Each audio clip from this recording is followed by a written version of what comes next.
Hi everyone, welcome back. Base Leg Aviation RV10 construction. Yeah, I know it's been a while. It's nice weather in Atlanta this time of year, so get a lot of things that kind of take you away from building inside the hangar, like pre-buys, DAR, yard work. I wish I could make that an excuse, but actually Carol does most of the yard work.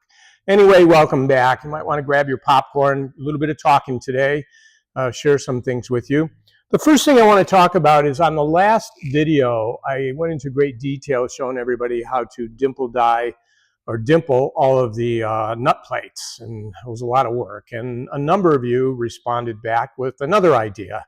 David Lowe, a good friend out there, David Howe rather, out in California, also responded. And I didn't think about it. Bottom line is I'm kind of busy trying to build it according to the kit plans, and not buy extra where I don't have to, although Carol might beg differ on that. But another way of doing it, and it actually is quite a time saver, is to use what you call oops rivets, the 1097s. So this is a little kit that comes from Spruce with all kinds of different sizes of -3s and -4s. I may have mentioned those in an earlier video. But interestingly enough, the -3s here, 1097 3-3, 3.5, and 4, you could use those for putting on the nut plates, and you don't have to dimple the nut plates. Matter of fact, you don't even have to dimple the aluminum, because the head on these is so small, you just hit it, drill your hole, and then hit it very lightly with a deburring tool, like in a drill. Just takes a few turns, and you'll be able to play with it and see that rivet sits flush. You can do everything up to like 25 thousandths aluminum is what I've discovered. So all the internal panels, all the floor stuff, etc., it does go a whole lot quicker if you don't have to dimple all of those multi-thousand nut plates. So thanks to everybody who mentioned that. Yes, I've started doing that. Where I found it works really nice too is on the firewall. So I've been doing that there. And so let's talk about some of the progress that's been made. You probably noticed this is leaning. Okay, no, it didn't fall off of anything. I mentioned that we were going to put a Bogert Aviation rotator on it, and parts came, and it's finally mounted. This really does make it a whole lot easier just to spin it, and then I can work in here without having to stand on a stool and lean over everything. Matter of fact, for a few days I was leaning so much my chest got sore I thought I was having a heart attack. But so this does make it much nicer. Where I think it's really going to come in handy is in the paint booth, to be able to turn this around and paint it top and bottom without crawling underneath and trying to look up. I think is going to make a huge difference. So really tickled with that one, and I'm sure you'll see it go into good use here in some future videos. So what's next now? The inside we have mostly done. I don't know if Carol can come in and get some shots here. I want to share with you everything. We'll start in the back there. I may have shared last time all the backbone electrical was in.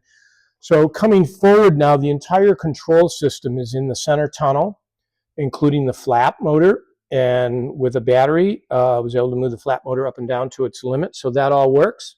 We've got the fuel selector valve in here. I did use an extension rod for it on the Andair fuel valve, so that sits nice and flush now across the tunnel. And you can see all of the brake lines, fuel lines are in, the rudder pedals are in, the brake lines for those are in, and if you'll notice, whenever I have now completely tightened something that should not have to come loose again, I have used torque seal, cross-check. Some kind of indicator tells me that I did in fact tighten those. You'll see that on all the fuel lines and brake lines in the tunnel as well. And who makes those lines? So these lines are from TS Flightline. And matter of fact, I just installed a new set on the RV10 that's currently flying from Brown and Miller Racing. You're going to see that on display actually at Oshkosh this year, so you can see the quality of their brake lines. They're a pretty large racing outfit, and they've done a nice job, on their lines as well. You can see up here we've insulated the firewall, so it not only has a heat barrier, then it has a solid 1/2 inch of the closed cell super soundproofing foam.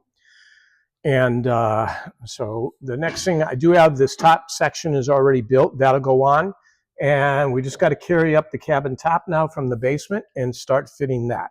That is not one of my enjoyable things to do. Matter of fact, I don't know too many people building the RV10 who enjoy all that. But we're moving into a nice time of the year. I think this rotator is going to make it easy to move it in and out while we're sanding all the fiberglass putting on the doors and the windshield and windows and filling all that in sanding. So I think it's going to make that a lot easier. So another area that it's easy to do before we put the cabin top on is to move ahead and get some of the interior stuff done. As I've mentioned a number of times, Carol's done all the interiors on our aircraft. And you know how that got started? It was kind of interesting. Years ago when we lived up in Ohio, and we built our first Kit Fox, which was right after the Prescott Pusher, we ended up getting a whole bunch of different types of supplies, namely fabric and glue, etc. And one of the companies around at that time was called Ron Alexander Aeroplane. They were based down here in Griffin, Georgia, and we got to know Ron really, really well over a number of years, probably another good 10 years or so up in the Atlanta area. And we were really excited when we moved down here and went to visit Ron. And at his shop, it was still Alexander Aeroplane. There was Ron in his office, and he had a thank you letter posted from me right behind his desk. I'll never forget that. But what was really cool was Ron took the time to actually show us the shop, and he shared with Carol how they made all the interiors, because Alexander Aeroplane actually made interiors for aircraft at the time. And for whatever reason, it's probably like me going to Oshkosh, it sparked an interest in Carol doing interiors. So she's been through a few sewing machines since then. And but she does a really wonderful job on the interiors. You can see here different styles. So here's some of the aluminum pieces that fit in the back there in the passenger area. You can see the one over there. And then if you look here, so this is an aluminum piece that's had 1/4 inch super soundproofing on the back side glued on. And then the fabric itself is glued on. This is I forget the name of the leather there. Ultra leather. Yeah, it's ultra leather. It does a really nice job. Stays clean, wears well inside the aircraft, and doesn't add too much weight. It helps with some soundproofing as well. And so that's one way to do it with the aluminum pieces. So those glue on. Then there's another piece of fabric that she's seen some of the aircraft shops around here use.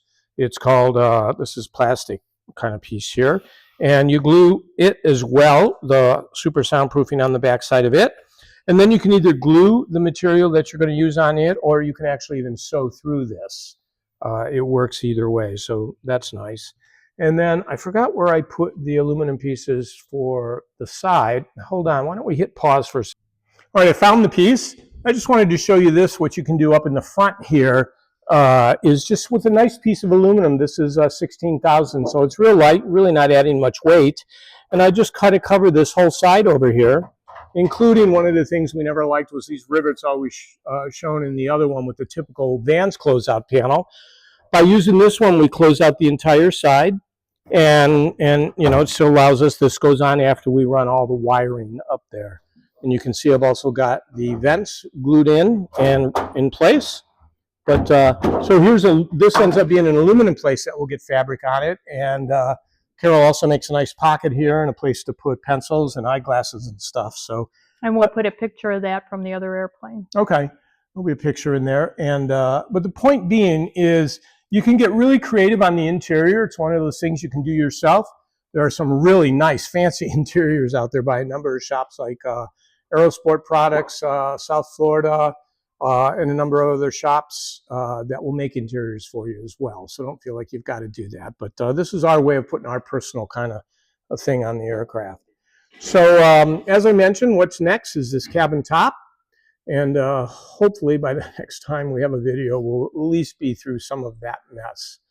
In the meantime, I think that's about it. I'll show you here coming around the front side. The other thing that I've done, stay right there, is try and finish everything on the firewall before I put this forward section on. So I've got the ground block here for all the instruments. You can see I actually do run a ground from the battery. Yes, I know that's some extra weight, but I have a very quiet intercom and radio system. I've always done this. The parking brake is mounted here. And then over here you can see where the main power bus feeds through to the other side of the firewall. So this is your main positive lead. I did put a pass-through connector there. It goes down to the starter solenoid here. There's where you can also tee in. This will go to the main alternator. And so we've got an 80 amp current limiter and then the shunt. You can see I've got room for grounds out here if needed on the firewall side. This manifold is for fuel pressure and oil pressure. I've got another manifold over here for manifold pressure as well. And I may have mentioned this last time, but this is our remote oil filter mount. And then up here, I've put nut plates on the firewall. This will be for the Slick Sure Start ignition module, and then for the Monkworks generator. I'll be talking about that in another video. I am going to put the Monkworks generator. You might want to look that one up. I've been really pleased with it. You know, I've always used the B&C backup alternator on the vacuum pad, and it's good for 30 amps or so and been super reliable over how many years. It's a little on the heavy side, and the Monkworks generator can fit in the palm of your hand. I'll make a video to show you. In the meantime, you can go look up Bill Judd's website there on Monkworks, and it's a pretty neat thing. I've been running it now for almost a year, and I'm real pleased, so we're going to add it to this one as well. So the point being is think ahead on your firewall, so you don't have to crawl up underneath here and hold wrenches and everything. You can go ahead and install some nut plates, and stuff will mount much easier down the road. So thanks for watching. For those of you who are building, I hope you're making progress. I know we're getting into the summer months. It slows down a little bit, but I look forward to seeing some of your projects. Those are close enough for me to go be a DAR. And speaking of that, in the next, I think 2 weeks, I'm scheduled to go out all the way to Missouri to license a Hummingbird helicopter. Sound familiar? Yeah, I built one of those. I'm really looking forward to seeing Steve Leppin's Hummingbird. He just finished it, and we're going to go license that for him. Anyway, again, thanks for watching.